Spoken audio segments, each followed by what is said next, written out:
Thanks to some substantial upgrades, the Pixel 7a has improved on the Pixel 6a's formula without a major price hike.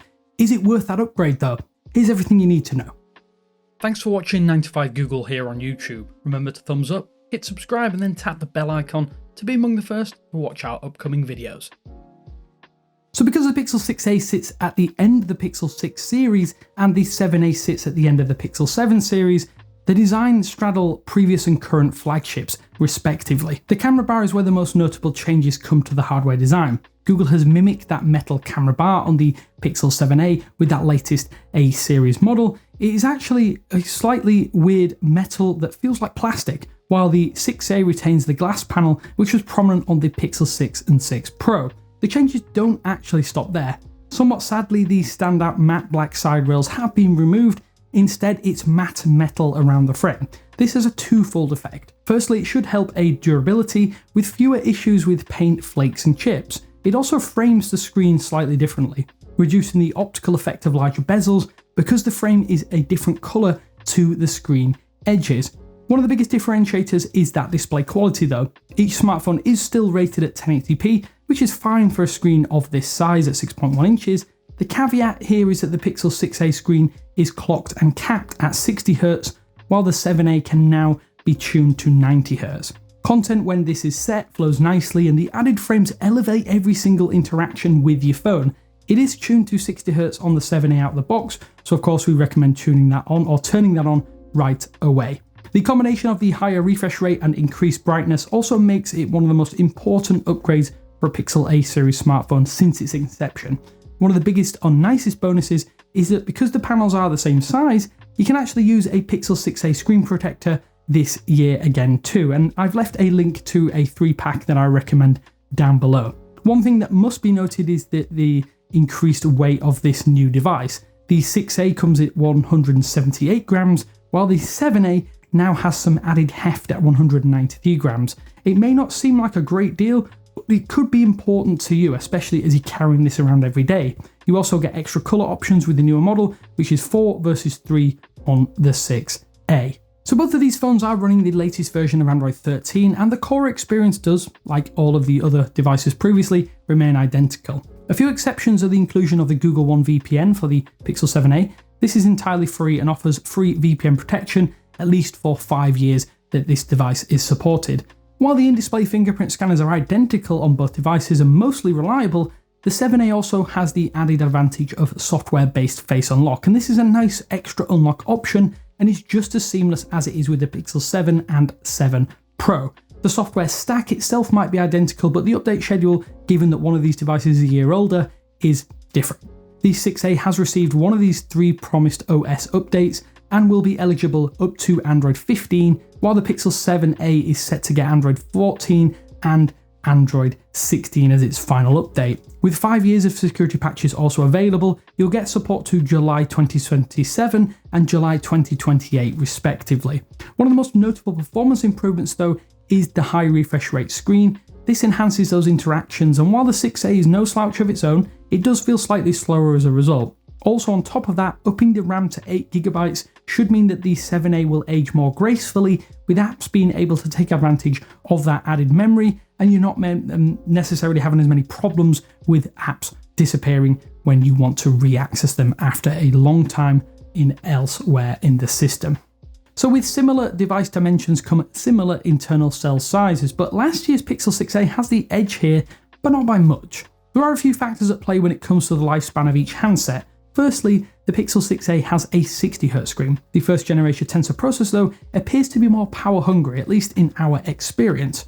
Even with the display tuned to 90Hz, the 7a can get close to Pixel 6a level lifespan. It can last even longer at 60Hz, and with the improved Tensor G2 power draw and efficiency, either phone is dependable all day and can stand up to some heavy usage without being truly problematic. Upgrades have arrived though for the charging options on the Pixel 6a. The wide charging itself does stick to 18 watts, which should require a couple of hours to get you back up to 100%.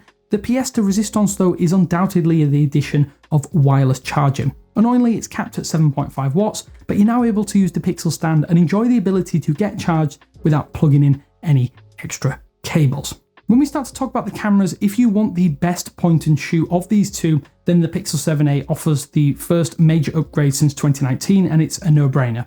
Google has just ditched that 12 megapixel Sony IMX363 and also improved the ultra-wide and selfie cameras to boot. Visually, you might not notice too much of a difference at first glance, but the added sharpness of that larger 64 megapixel main sensor results in a combination of crisp, clean pixel images that are quite a step up. Zoom though is where you'll see major improvements. The larger main sensor enables improved sensor cropping and better super res zoom, and this enhanced processing means that 2x photos will look better, while 8x images are vastly improved over the Pixel 6a. It's almost night and day here. It's not just in the hardware where things have been improved, as a number of functions have not actually been backported to the camera system on the Pixel 6a, whereas the Pixel 7a benefits from a plethora of 7 series options, including, as I mentioned, that improved 8x and 2x zoom, guided frame, Realtone 2.0 and more to boot. Some of this is reliant on the Tensor G2 processor improvements, and it might be important to some people out there, so it's worth noting. It does gain these options while also including all of the 6a stills and recording functions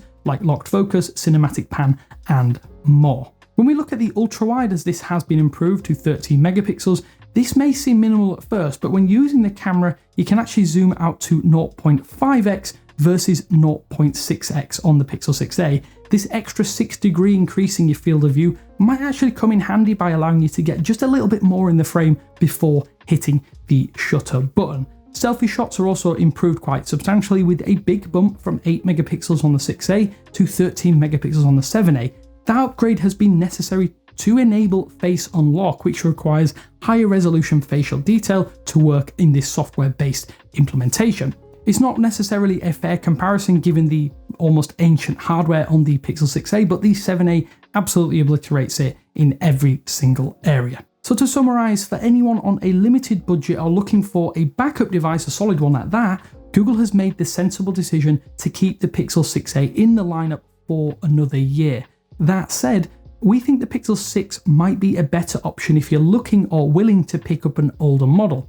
Even so, Google has made that right decision in keeping the 6a around, especially given it's at a lower price point and a great entry-level package for anyone out there. By comparison, the Pixel 7a hits many of the marks that previous flagship Pixel devices have squarely aimed at, and this makes it one of the most compelling budget options in every region where it will be sold within.